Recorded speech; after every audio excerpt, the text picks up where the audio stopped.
तो अगर आप भी इस वीडियो को देखने आए हैं तो आपके दिमाग में भी कभी ना कभी इस बारे में ख्याल ज़रूर आया होगा कि हर वे पुलिस ऑफिसर जो कि अपने पास पिस्तौल रखते हैं तो क्या उनकी पिस्तौल जो होती है वह हमेशा गोलियों से भरी हुई होती है या फिर खाली होती है। तो हाँ, इसमें कोई शक नहीं है। देखिए, पिस्तौल हो या फिर रिवॉल्वर, सभी में गोलियां भरी हुई रहती हैं, लेकिन वह जो गोलियां होती हैं वह हमेशा लोड नहीं रहती हैं। जैसे कि पिस्तौल में लॉक का बटन होता है और उसे लॉक कर सकते हैं, यानी कि जब गोलियां लॉक होती हैं तब तो वह रिवॉल्वर चल नहीं सकती है या फिर पिस्तौल जो होती है वह चल नहीं पाती है। और जो पिस्तौल होती है उसको लोड करने के लिए ऊपर से पीछे की ओर खींचा जाता है और फिर उसे लोड किया जाता है, जो कि आप इसे इमेज में देख पा रहे होंगे कि उसका लॉक जो होता है वह किस प्रकार से होता है।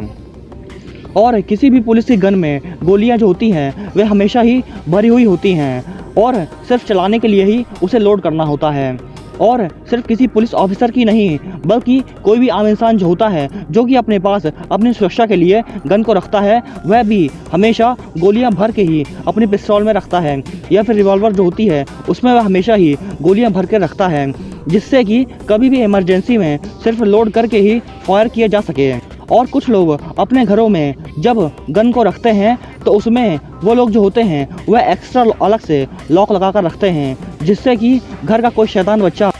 उसमें से उस गन का ट्रिगर ना दबा दे, जिससे कि वह अपनी जान को नुकसान ना पहुंचा सके। और इस इमेज में आप ये देख पा रहे होंगे कि इस गन में अलग से कैसे लॉक लगाया गया है। और जो प्रीवियस इमेज थी, यानी कि जो पिछली इमेज थी, उसमें आपने जो लॉक देखा था वह इसलिए लगाया गया था ताकि जिससे कि पिस्तौल है वह लोड ना की जा सके।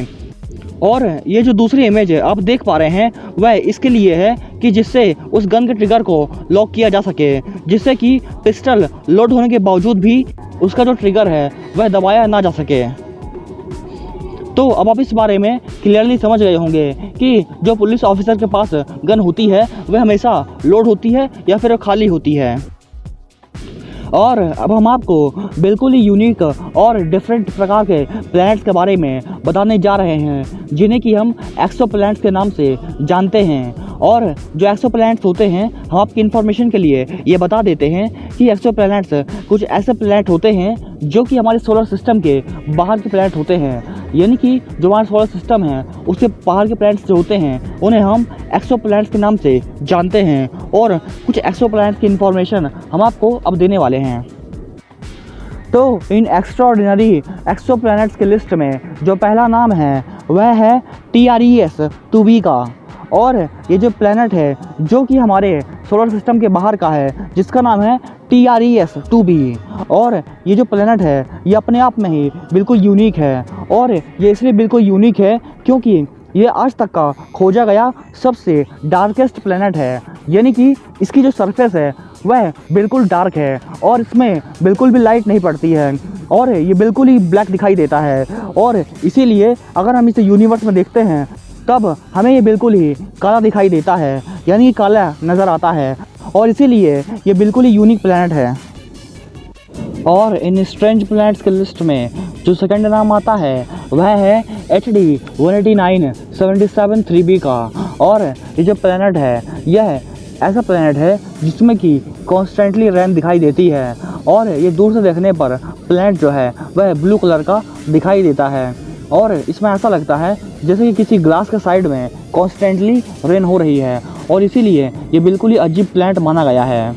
और इन प्लैनेट्स में जो थर्ड प्लेस पर नाम आता है वह है 55 कैनक्री का। और यह एक ऐसा प्लैनेट है जिसमें कि 1/3 ये जो प्लैनेट है पूरा वह सॉलिड डायमंड से बना हुआ है, यानी कि आप समझ सकते हैं कि ये पूरा जो प्लैनेट है उसके 1/3 पार्ट में पूरा डायमंड है। और इसी वजह से इस प्लैनेट को बिल्कुल डिफरेंट माना गया है, क्योंकि इसमें अगर आप ठीक से देखेंगे तो आपको समझ में आ जाएगा कि इसके कितने पार्ट में डायमंड अंदर है।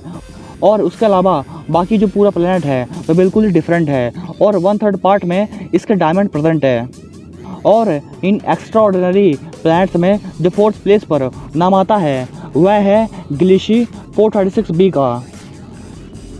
और ये जो प्लैनेट है वह इसलिए बिल्कुल ही अजीब है क्योंकि इसकी जो सरफेस है वह उसमें फ्लेम्स निकलते रहते हैं, जबकि ये जो पूरा प्लैनेट है वह आइस की बॉल से बना हुआ है, यानी कि यह पूरा प्लैनेट ही बर्फ़ से बना हुआ है। फिर भी इसके जो चारों ओर है वह फ्लेम्स निकलती रहती हैं, यानी कि पूरा अंदर बर्फ़ है और बाहर इसके फ्लेम से आग है, और इसीलिए ये बिल्कुल ही अजीब प्लैनेट है जिसका नाम है गिलिश 436b। और इस इमेज में आप ये जो फुटपाथ देख पा रहे हैं जिसमें कि कुछ लोग आपको चलते हुए दिखाई दे रहे हैं, तो ये जो फुटपाथ है ये अदर फुटपाथ से बिल्कुल ही डिफरेंट है। और ये इसलिए बिल्कुल डिफरेंट है क्योंकि जब कोई भी इंसान इसमें से चलता है तो उसमें से बिजली पैदा होती है, और इस फुटपाथ को काइनेटिक फुटपाथ का नाम दिया गया है क्योंकि जब कोई भी इंसान इस फुटपाथ में से चलता है तो उसके चलने से जो काइनेटिक एनर्जी प्रोड्यूस होती है उसका यूज़ करके ये जो फुटपाथ है वह इलेक्ट्रिसिटी बनाता है, यानी कि बिजली को पैदा करता है, और इसीलिए ये एनर्जी को प्रोड्यूस करने का एक बहुत ही यूनिक तरीका है। और क्या आप इस बारे में जानते हैं कि जो गिरगिट जीव होता है वह हमारी धरती का एकमात्र ऐसा जीव है जो कि एक समय में, यानी कि एक टाइम में 2 डायरेक्शंस में एक साथ देख सकता है, यानी कि वह अपनी आंखों से 2 डायरेक्शंस में एक साथ एक ही समय में देख सकता है। इसकी एक अलग ही खासियत होती है।